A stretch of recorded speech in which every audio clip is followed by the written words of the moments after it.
Je m'appelle Chérine Boukli, je suis en équipe de France de judo dans la catégorie des moins de 48 kg. Je suis 3 fois championne d'Europe, vice-championne du monde et je suis à bloc. Let's go, girl.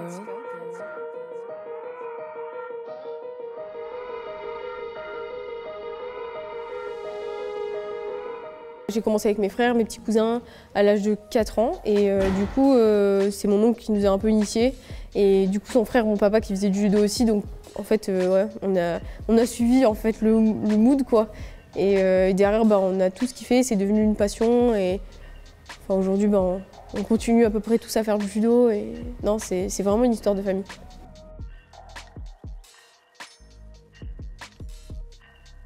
Alors moi c'était vraiment le combat, l'aspect opposition, compétition, faire tomber, faire chuter son partenaire, ça c'est ce que je kiffais. Moi, vraiment se donner à fond pour pouvoir le mettre à terre, c'est ce que j'aimais. Le combat, la compétition, c'est tout ce que j'adore. Je suis une compétitrice plus que l'entraînement, des fois ça me saoule, donc vraiment moi c'est l'aspect combat que j'ai apprécié quoi.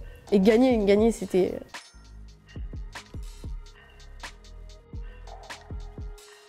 Jeune, j'avais gagné les régions, je crois. Minime, un truc comme ça, donc j'étais petite, j'avais déjà gagné les régions, ou peut-être non, j'avais fait en fait, en minime, on a accès à une première compétition internationale, le tournoi de Saint-Cyprien, qui s'appelle. Et du coup, c'est la première fois qu'on va combattre contre des gens qui viennent d'Espagne et d'autres pays, mais c'est qu'avec des petits, enfin, on était jeunes. Et je me souviens que je l'avais gagné et j'étais super heureuse parce que on avait un petit dossard où il y avait marqué France dessus avec notre nom et tout. Et c'était, on avait l'impression, on se sentait un peu comme des grands quoi.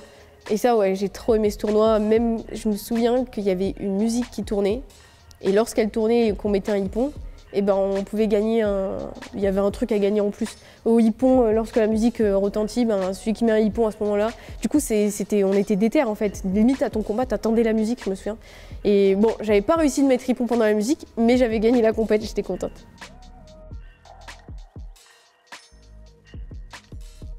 Je dirais que ça a été tout seul.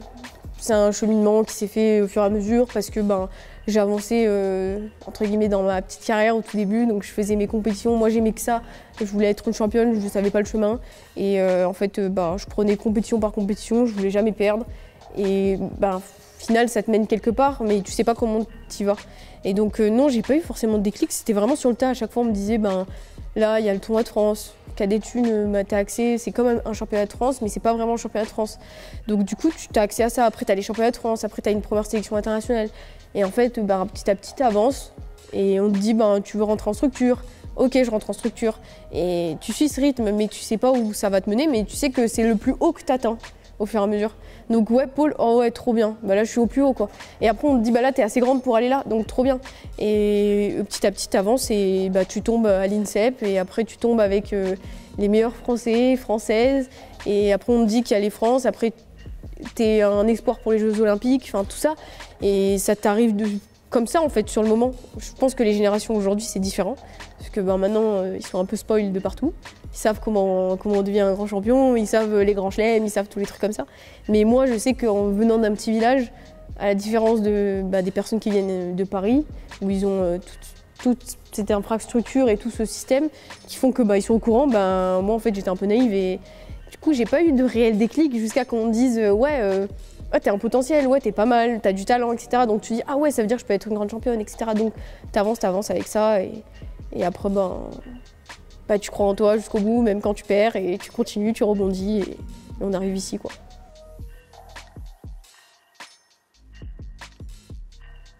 Tout le monde était à fond, tout le monde croyait en moi. C'était pas facile parce que tu quittes un peu le berceau familial, hein, donc leur faire comprendre que c'est bon pour toi et ta discipline, sachant que eux, le judo, à la base, c'était vraiment que pour loisir, même si mon père était passionné, qu'il avait déjà fait un championnat de France, etc. C'était vraiment, on t'emmène au judo, mais kiffe quoi, au judo, mais il n'y avait pas ce système-là. À l'époque, il n'y avait pas forcément les structures comme on a et tout quoi. Donc après, la seule chose que je devais faire, c'était être forte à l'école si je voulais faire du judo. Enfin, en tout cas, pas avoir de commentaires, bavardage et tout, c'était hors de question quoi. Sinon, le judo, c'était mort. Donc il fallait que j'ai les deux. Et si j'avais les deux, j'étais en confiance. Je me dis, c'est bon, ils vont me faire confiance jusqu'au bout au judo. C'est ce qui s'est passé. Ouais, c'est ce qui s'est passé. Mais même eux, ils sont choqués de là où je suis. Hein.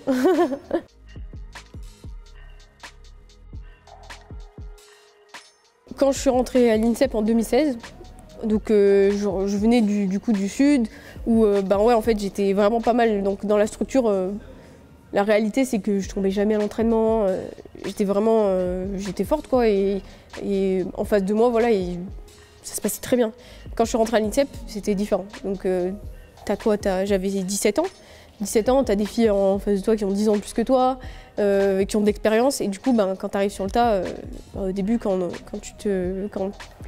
t'as aucune solution et que les filles ben, en fait, te mettent des pions tout le long, etc., ben, ouais, tu doutes un peu et tu as un peu une perte de confiance en toi. Et ça, je l'ai ressenti parce que du coup, moi, c'est une année super difficile parce que j'avais mon bac, je faisais un bac S, et plus du coup ma rentrée INSEP. Donc les deux cumulés, c'était affreux. En plus, j'étais en chambre seule, je me souviens, à l'internat, parce que mineure, t'es en chambre seule. Et derrière, bah, j'avais quitté mes parents et je pouvais pas les voir souvent.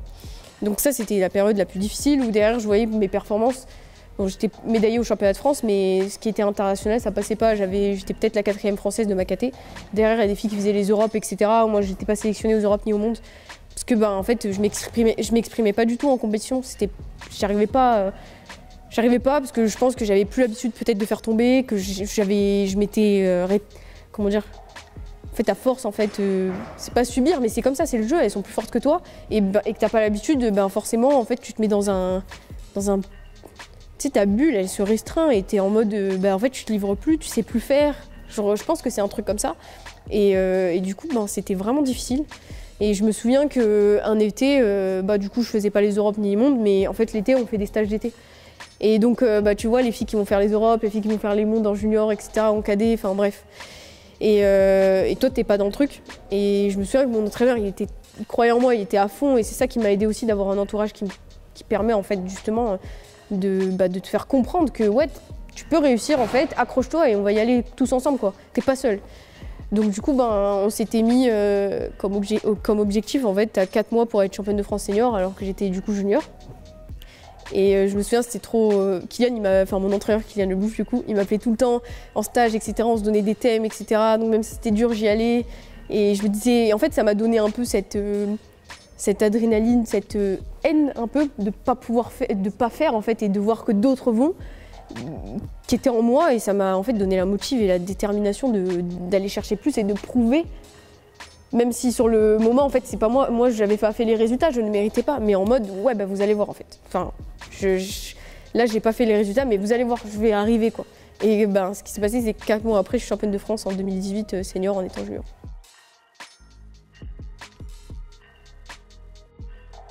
Ouais, c'est ça. T'as une auto-prépa mentale, t'as un truc qui te fait, que tu subis un peu. Mais du coup, soit tu le subis et tu restes plus bas que terre, entre guillemets, jusqu'à la fin. Soit tu te dis, ouais, il faut que je me serve de ça pour faire quelque chose, quoi. Il faut que je m'en serve pour être plus forte, je m'en serve pour être meilleure. Et du coup, après, tu as tout ce soutien, tu as tous ces gens autour de toi qui sont méga importants parce qu'aujourd'hui, si tu es entouré des bonnes personnes et que tu fais le bon travail, je vois pas pourquoi tu ne serais pas un champion ou une championne. Hein. Donc il faut que tu sois entouré de tout ça pour être en phase, quoi. Et aujourd'hui, c'est ce qui s'est passé et c'est ce que je pense qui se passe encore maintenant. Hein. C'est grâce à tout ce monde qu'il y a autour de moi. Et ouais, non, c'était ouf.